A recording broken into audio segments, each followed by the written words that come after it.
just to begin with, working with in partners, let's see who we've got. Let's have you two. We'll have you two. You two, and you three can work together. I'd like you in 2 minutes to write down a list of as many things that you can think that you read. Okay? Anything that you read, just write a list in your group. 2 minutes. Ready, steady, go. Okay. Now what I need is tables with... This is a table, so what's that? Yes, people, students, and students' noses, just so you know. Okay, so I need tables with 4 people sitting around them, or it might be 3 for some of you. 1, 2, 3, 4, 5, 6, 7, 8, 9, 10, 11. Yes, so if you could come and sit over here, bring a chair. And Jinwan, can you also come over here? You stay there. Yeah. Jinwan, if you come over here.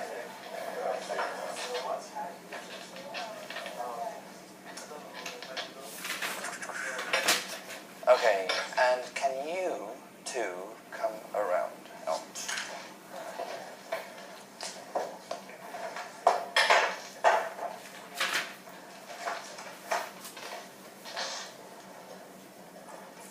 Yes.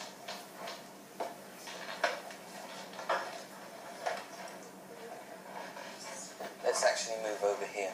Can you three all come over here? If you sit in that chair there, that's fine.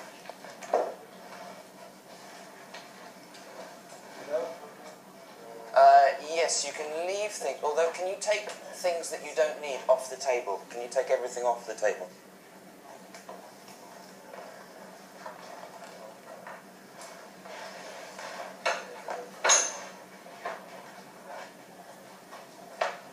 Does everyone have a chair?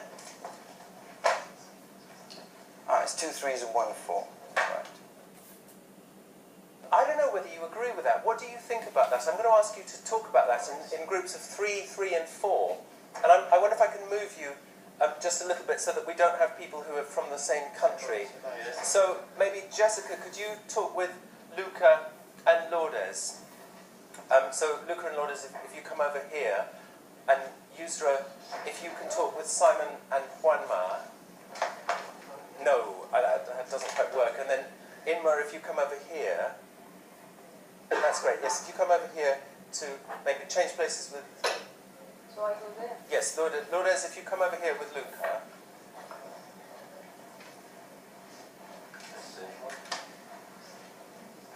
And Yusra with Juanma, and maybe Jungyoung, if you could go over and join them as well. And then Inma, if you could come up here.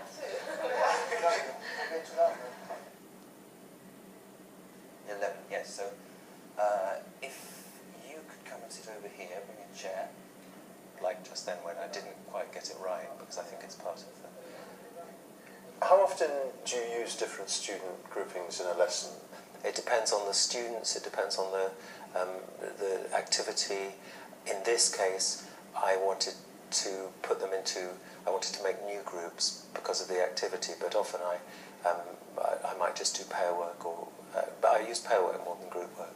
And why do you use pair work? Well, and group work, but pair work especially. The great thing about pair work is that everyone is either talking or listening. In group work, if you had a group of 4, 2 people might be talking for most of the 3 or 4 minutes, and one person might be drifting off into a daydream. In your clip, you put particular students with particular students. Why did you do that? Because the activity I was doing was related to a particular cultural experience based on the students' country of origin, or I wanted them to share their own experience with students from other countries, so I needed them to be in groups, or I needed them to exchange ideas with people not from their own country. Do you do that a lot of the time, actually choosing specific students? It depends on the group, and it depends on if a group is working fine, I will probably leave them be. But if I feel that one student's maybe not getting so much of a chance to talk, or two people don't work well together, I would then shift it around. It depends on the circumstances, I would say. But it's largely because of the individual student. Yes, and I think one responds to a dynamic. If the class is feeling a bit flat, you might pep it up by putting them in different groups.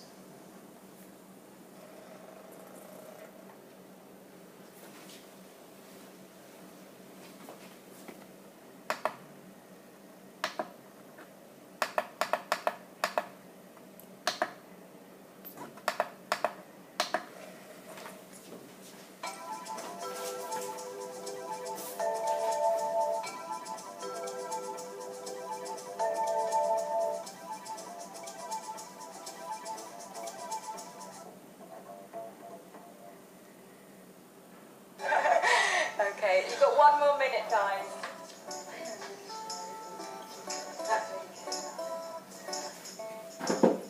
And this is walked, because it's no voice. Voice, moved. In the second sentence, and then new information comes at the end again. And if you organise the information like this, it's clearer. It's just easier to read text. Let's pass one onto pen and paper.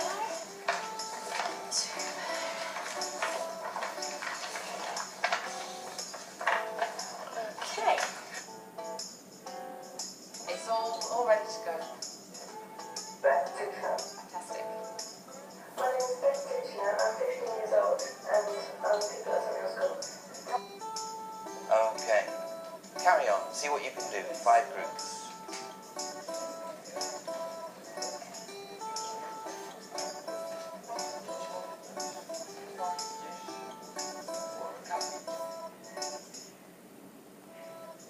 What's your reaction to the different clips you've seen of all these different seating arrangements?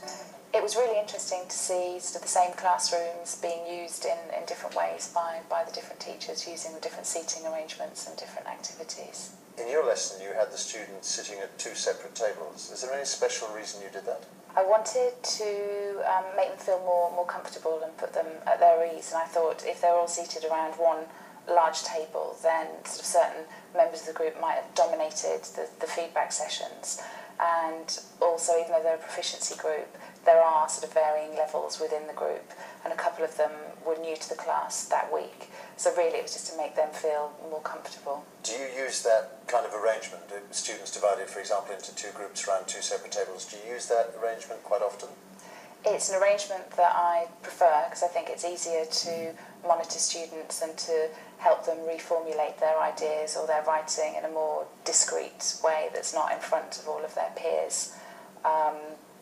And also I think for higher levels certainly it encourages learner autonomy. Because? Because I think if the students are in a horseshoe shape and the more dominant students will speak, whereas they're focusing on the teacher, reliant on the teacher and waiting for prompts from the teacher, whereas I think it does encourage them to be more independent. Do you ever teach to the whole class, or do you always put students in groups or pairs? No, quite often I teach to the whole class, particularly if it's a grammar presentation or something using the OHP. But I actually prefer not sort of the traditional sort of teacher at the front of the class and students waiting on the teacher for prompts. I prefer for them to mingle amongst themselves or talk amongst themselves. So if you're teaching the whole class, do you ever then sort of change the class? Do you ever move the furniture around in a class so you go from, say, groups to whole class or vice versa? Yeah, quite often if we're switching from a grammar presentation to a practice exercise, or if I've set up a role play and then they can move and do that.